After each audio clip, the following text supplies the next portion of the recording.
From ABC News, this is World News Saturday. Now from our Washington headquarters, here's Kathleen Sullivan. Good evening. Secretary of State George Shultz met today with Nicaragua's President Daniel Ortega to discuss the war between U.S.-backed rebels and the Sandinistas. The talks took place in Montevideo, Uruguay, where both men attended yesterday's inauguration of Uruguay's new civilian president.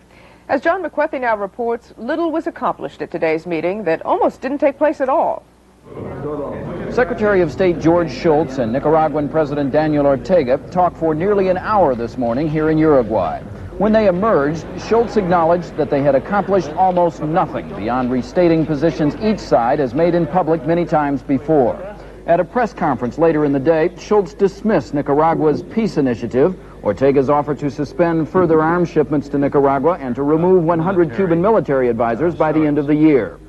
We compute that if they have 100 Cubans leave by the end of 1985, which was what they said, it would take until the middle of the next century for all the Cubans to have left at that rate. Schultz was asked if Ortega's recent concessions were not at least a positive gesture. It has to fall in the category of doing something very bad and then saying you're going to stop doing it, and everybody cheers. I mean, so that's a gesture, but it's a peculiar kind of gesture. Shultz and Ortega last met 9 months ago and agreed at that time to open private discussions between the U.S. and Nicaragua. Today, Shultz said he saw no reason for those private talks to continue, that negotiations must be done only through the four-nation mediation effort called Contadora. Recognition of that, he said, may have been the one positive achievement of today's talks. Ortega, who has been greeted by the people in the streets of this democracy as a conquering hero, in sharp contrast to Shultz's reception, held his own press conference to accuse the U.S. of trying to hold up whatever chances there are for peace by refusing to continue talking directly to Nicaragua.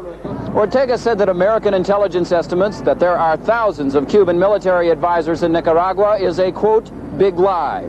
He said he will remove what Cuban military advisors there are in his country when the United States gets its troops out of El Salvador and Honduras. John McWethy, ABC News, Montevideo, Uruguay. While Shultz and Ortega were meeting in Uruguay, leaders of some of the U.S.-backed Contras were meeting in Costa Rica, trying to patch up the factional infighting that's divided their cause. They also offered something of an olive branch to the Sandinistas, along with a new threat. John Quinones has our report. They gathered in a quiet neighborhood on the outskirts of San Jose. About 50 Nicaraguan dissidents, including opposition leaders who've been feuding for years.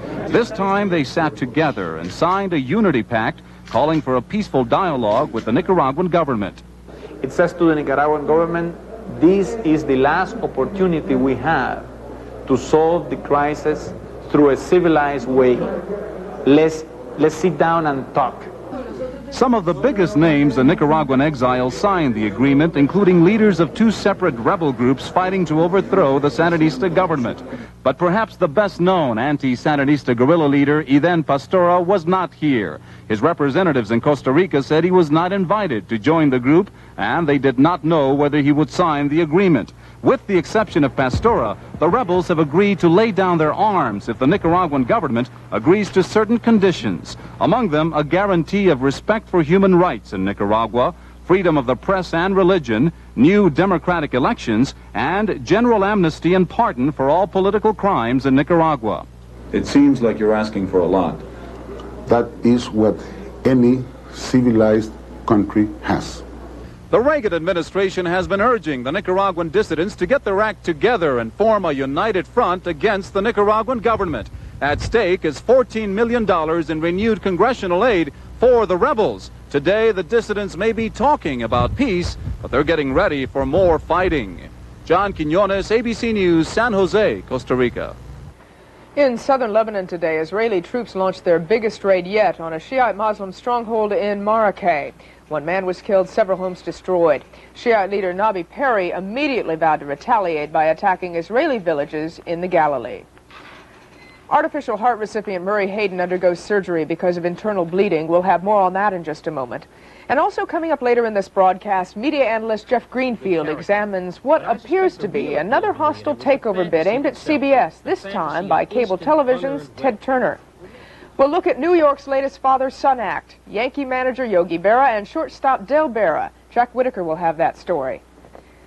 And also tonight, Judd Rose reports on the big demand for big names to appear in television commercials and whether celebrities really help rack up big profits for advertisers. World News Saturday, brought to you by Kellogg's Corn Flakes. Want to build a super day? Then start with the one great taste that makes a super bowl of cereal. Kellogg's Corn Flakes. Just think of crispy golden flakes. Delicious, crunchy flakes of corn. So pure and simple, just can't wait. Low in sugar, loaded with vitamins and iron. So good for you, don't hesitate. For a super bowl of our most nutritious corn flakes ever. What a super bowl. Have yourself a super bowl. Kellogg's Corn Flakes. Super taste, super good. Kellogg's Corn Flakes. It seems the more time you spend making money, the less time you have to deal with it. The hours you keep is the reason for the hours we keep. At the Sears Financial Network Center, we're open nights, weekends, every hour Sears is open. With the expert help of Dean Witter Investments, Coldwell Banker Real Estate, and Allstate Insurance. Be sure to stop in at Sears for the expert help that's available when you are. The Sears Financial Network. Trust us to make it work for you. Internal bleeding troubling artificial heart recipient Murray Hayden has forced doctors to take him into the operating room for exploratory surgery. The surgery began at 5 o'clock Eastern Time. So far, no word on the world's third artificial heart recipient. Federal health officials today announced the licensing of a new screening test for AIDS to protect the nation's blood supply. Test kits are now being sent to blood banks all around the country. But as Rita Flynn reports, they aren't in time for scores of victims. For Anne Asaro, an 80-year-old great-grandmother, and Sister Romana Marie Ryan, a Catholic nun, the AIDS breakthrough is too late. Both died from the AIDS virus passed on in blood provided by the Irwin Memorial Blood Bank, the only one in San Francisco. So far, 162 people have been exposed to AIDS through the bank's infected supply that's turned blood transfusions into Russian roulette. But in Washington today, the announcement, there's hope. This test is, in fact, the answer to the prayers of thousands of Americans facing surgery or otherwise requiring blood. In the new test, samples turn yellow, indicating AIDS antibodies are present, a warning the blood must not be used. Government officials claim the test is 93 to 97% accurate to screen out risks. But again and again they emphasize the measure does not diagnose AIDS. It's important to note that even when you get a positive test that's confirmed, that does not mean that a person is destined to get AIDS. 3/4 of all AIDS victims are homosexuals, and in San Francisco today there were protests against the blood screening test by those worried it's a mark for life. There are not civil rights guarantees to protect your confidentiality. You may lose your medical insurance. You may lose your employment.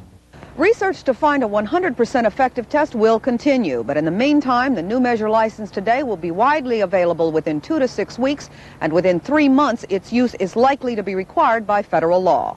Rita Flynn, ABC News, Washington. NASA has canceled the next mission of the Space Shuttle Challenger because of electrical problems with the shuttle's cargo, a $100 million satellite. The cancellation postpones indefinitely the flight of that satellite and of Utah Senator Jake Garn, who was to become the first congressman in space.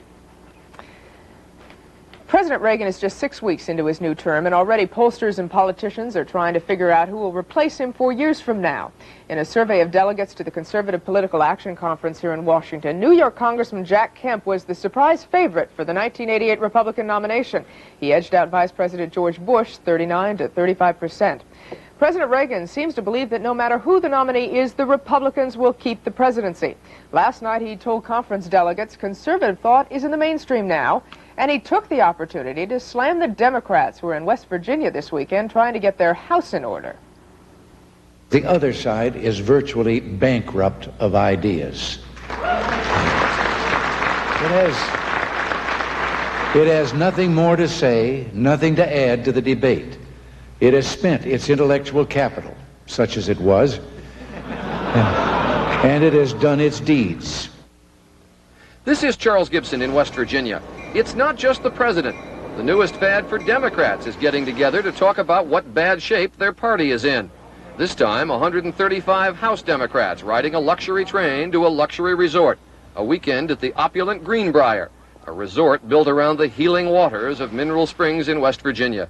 A big white house, as one speaker said, and it's been a long time since Democrats have been near a big white house. Democratic Party's alive and well. Wright is the eternal optimist. Others aren't so optimistic. Those who came to talk to the Democrats didn't agree they have nothing more to say, just that they're not saying it effectively enough. Charlie, the Democrats are in trouble. They're on their way to the Smithsonian as an endangered species. And instead of saying, let me tell you what's wrong, let me tell you, it's awful, it's terrible out there. Well, people get tired of hearing things that are terrible and awful. The president swamped them. That doesn't mean the whole world is caving in on them. So they communicate what they stand for. And what they stand for is America first, I hate to use that line, but jobs in America. Those here agree that the party needs a new plan, a new approach, a change from the New Deal coalition politics that for so many years has papered over the differences in the Democratic Party factions. But what plan, what approach? If anyone can use the healing waters here, it's the Democrats. Charles Gibson, ABC News, White Sulphur Springs, West Virginia. In his radio address today, President Reagan told Congress if it doesn't have the political courage to make budget cuts, it should give him constitutional authority to veto individual portions of spending bills. Meanwhile, in New York, 20 big city mayors attacked the president's proposed domestic cuts. They called the president's budget a ruinous financial bomb that's being dropped on our cities, and they called for a march on Washington later this month to dramatize their plight.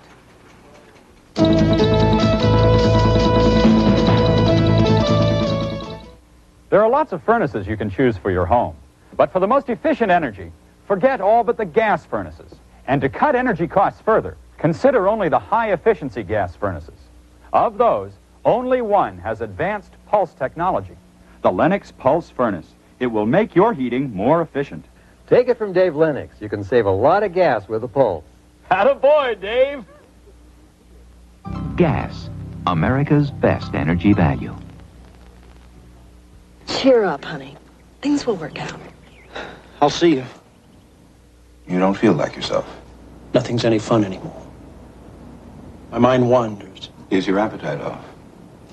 I haven't slept right for weeks. Nobody feels right all the time, but when these symptoms persist, it could mean a serious illness, depression. Fortunately, depression can be diagnosed and treated. What did he say?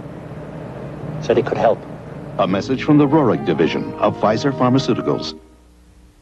Cheese, glorious cheese. So sumptuous and luscious. Cheese, marvelous cheese. Makes everything scrumptious. What else is so versatile? Real cheese is always a hit. It's cheese, marvelous cheese, versatile cheese, glorious cheese. Make your meal sing with real cheese. This Remington microscreen shaves as close as a blade, or your money back. Look, no cord. It's rechargeable. It never needs a cord because this convenient charger stand keeps it continually charged. The Remington microscreen shaves as close as a blade, or your money back. Here's why. The first screen shaves incredibly close. The second screen even closer. The Remington microscreen rechargeable shaver shaves as close as a blade, or your money back. And the Lady Remington rechargeable, the perfect gift, shaves without a cord. For several weeks now, Senator Jesse Helms of North Carolina has been sending letters around the country saying, would you like to be Dan Rather's boss? The senator and a group called Fairness in Media are encouraging a takeover of CBS Network because of what it says is the liberal bias in its news division. Well, yesterday the stocks of CBS, ABC, and RCA, which owns NBC, all went up after heavy trading on rumors that the flamboyant Ted Turner, the owner of the cable news network, was also trying to take over one of the television networks. Media analyst Jeff Greenfield now joins us from New York to talk about this. Jeff, when you put down the headlines, how serious are all these takeover attempts? I don't think very. The Helms effort, Fairness in Media, is primarily a political effort to change what they see as a liberal network. Their principal success has been to get Senator Helms' attack on network news on all three network news shows last night. When you look at Ted Turner, yes, theoretically it's possible because network stocks, like any other stocks, can be bought.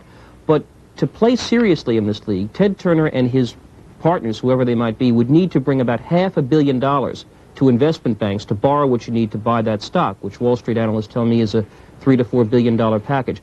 The money obstacle alone is very, very heavy for anybody to bear.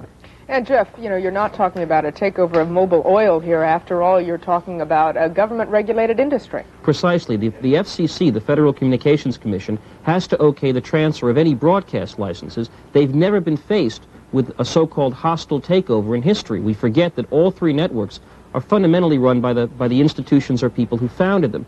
If the FCC decides they need to hold hearings on any takeover bid, that alone delays things up to a year or more, and that could give any investment banker cold feet.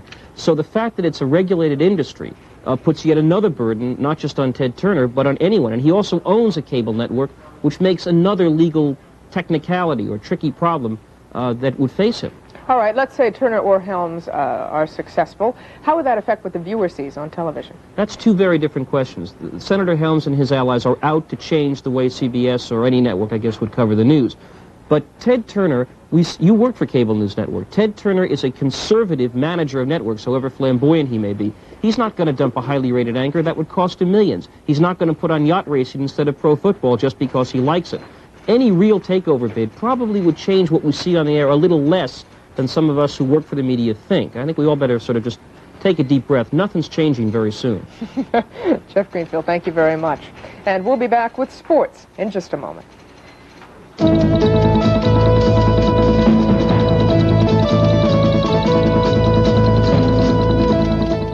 It's tax time, and you sit here alone and struggle for what? $1 or $2?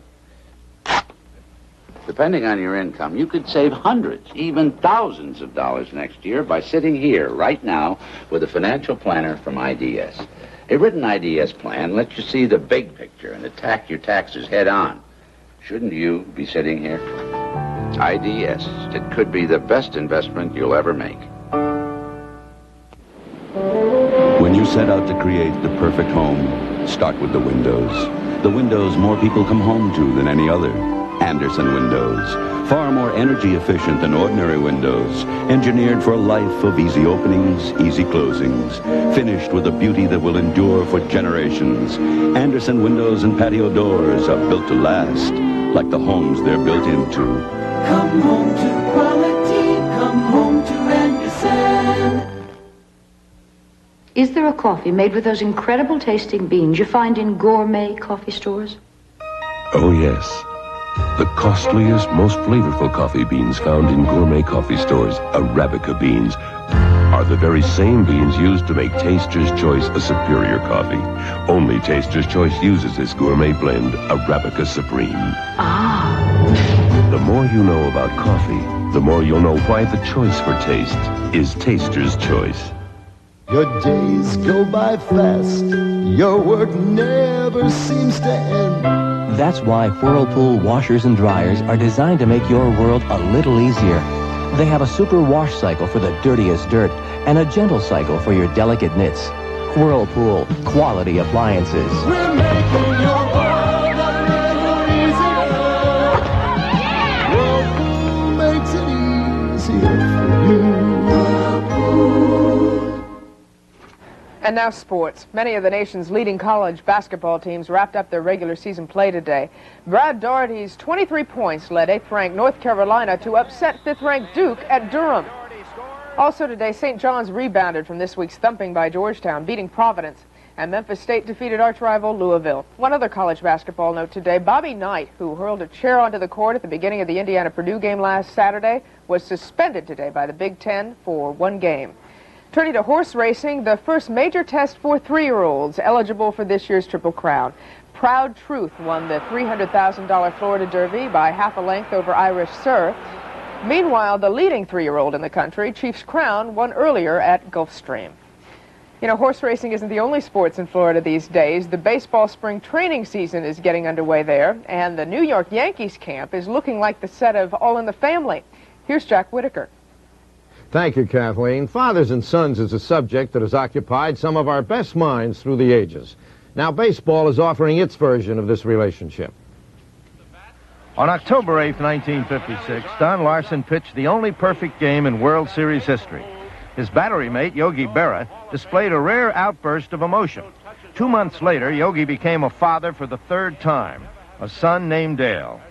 In 1972, when Dale was starring in 3 sports in high school, His father was inducted into baseball's Hall of Fame. The next year, Yogi managed the New York Mets to the National League pennant. He had already led the Yankees to one. He was replaced as manager of the Mets in 1975, the same year Dale was beginning his professional baseball career with the Pittsburgh organization. Yogi returned to the Yankees in 1976. In the meantime, Dale had moved through the minor leagues and had become the shortstop of the Pittsburgh Pirates, a position he held until last December. Now, he's a New York Yankee, and father and son have been united as manager and player. It has never happened quite this way before. So, what are the ground rules in this situation? If he can play, he plays. If he can't, he doesn't. If I'm not doing the job, he's going to sit me down. There's no question about that, because his first priority is to win. And if I do well, I'm going to play. And I think it's a good, healthy situation. This is not a simple case of like father, like son. Yogi Berra was an original. Casey Stengel called him the second best Yankee after DiMaggio, even if he looks funny in a uniform. Yogi was 3 times the most valuable player in the American League, appearing in 14 World Series and 15 All-Star games. His credentials are awesome. However, Dale Berra handles his father's celebrity with ease. You know, I'm a different person than my father. He was short, obviously. He was a catcher. He batted left-handed. I'm right-handed. I play the infield. I'm tall. I mean, you know, there's enough pressure in this game already just going out there playing normally without having to worry about what my name is. This union presents the Berras with an opportunity they've never had before. I never got to see him play much at all. Baseball, it was the only sport he really never saw me play because he was always busy working himself. I'll find out if he can play or not. The rest of the club will be watching, too. But there seems to be no animosity about the boss's son. Another newcomer, Ricky Henderson, thinks everything will be fine. Our baseball players playing for his father usually bring the best out of him because he want to make his father happy and make his father proud of him. And so does one of the Yankees' big guns, Dave Winfield. Is not his father in terms of talent, just the name. But he's a valuable asset to the team because when a person knows their role and executes it, what more can you ask of him? So far, about the only problem seems to be what they will call each other. Well, I always call him Dale. Yeah. Dale always calls him. He's the one who's going to have the problem with to call me. I still have a problem with, I don't know whether to call him Skip or Dad or whatever. Well, whatever the outcome, this father-son relationship is as sturdy as Yogi guarding home plate against an oncoming base runner. And that's reassuring for the Yankees. On the day Dale Berra reported to training camp, a horse named Berra Berra, spelt the same way, was entered in the second race at Gulfstream. He finished first, as they say, laughing, and paid a generous $60. Folks who indulge in those kinds of carrying on assure me that this can be taken as a good omen, Kathleen. Jack, thank you. We'll be back with more in just a moment.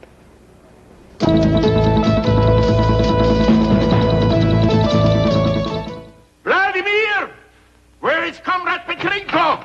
What is commotion? This beer Petrenko buys for embassy. Meisterbrau, expensive capitalist beer. Yet, our operatives tell me is not expensive. Only tastes expensive. Then what he's doing with money he says he spends on beer? I want to buy big American automobile with tail fins. Meisterbrau, it only tastes expensive. Kellogg's Nutri-Grain. This is dedicated to the ones we love. Okay, I know his swing has lost some of its zing, but to me, he's still pretty nifty. So no morning goes by without his Nutri-Grain cereal. Nutri-Grain has no sugar added, no preservatives or cholesterol. It's full of the natural whole grain that's so good for him. And he loves that special Nutri-Grain taste, almost as much as I love him. Nutri-Grain from Kellogg's. Dedicated to the ones we love. Sunday on This Week with David Brinkley. The new Middle East peace initiatives. Do they hold new hope? Guests include Israeli Prime Minister Shimon Peres. Sunday. Advertisers have always believed that a famous face will help turn handsome profits. That's why Ernie Pyle walked a mile for a camel in the 40s and why Dinah Shore saw the USA in a Chevrolet in the 50s. And now in the 80s, advertisers still rely on the celebrity sell. As Judd Rose reports, in the world of television commercials, big names are bigger than ever. People worry about getting For celebrities, it's the hottest exercise going. Call it the 60-second workout. What would you rather have, fat or muscle? Cher shills for health clubs. J.R. Ewing mentions unmentionables. And Muhammad Ali, he floats like a butterfly, stings like a bee, and wipes out roaches, ants, fleas, and puts you back in control. more and more, the face of television advertising is a famous face. Madison Avenue is demanding celebrities like never before and paying some huge figures. Just this week, Pepsi made a sizable donation to Jerry's Kids. Why are we still hoping to be a star of stage and screen? Let me put it to you this way: the money was good, and and I don't mind that I've made it. And you probably wouldn't mind either if you were paid $750,000 for just 2 days' work. Then again, before Ferraro, Pepsi reportedly tried to get Eddie Murphy, but he turned down their offer of $3 million. Commercials pay well. In what business in the world can you go in for 1 day, 2 days, maybe 3 days, and make $350,000?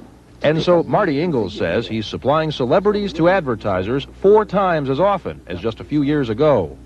The more you hear, the better we sound. Don't be so sure. The public may be seeing celebrities more, but enjoying them less. Here at Video Storyboard Tests, they study viewer tastes. Their latest survey shows few are persuaded by what celebrities say, and many think they say it just for the money.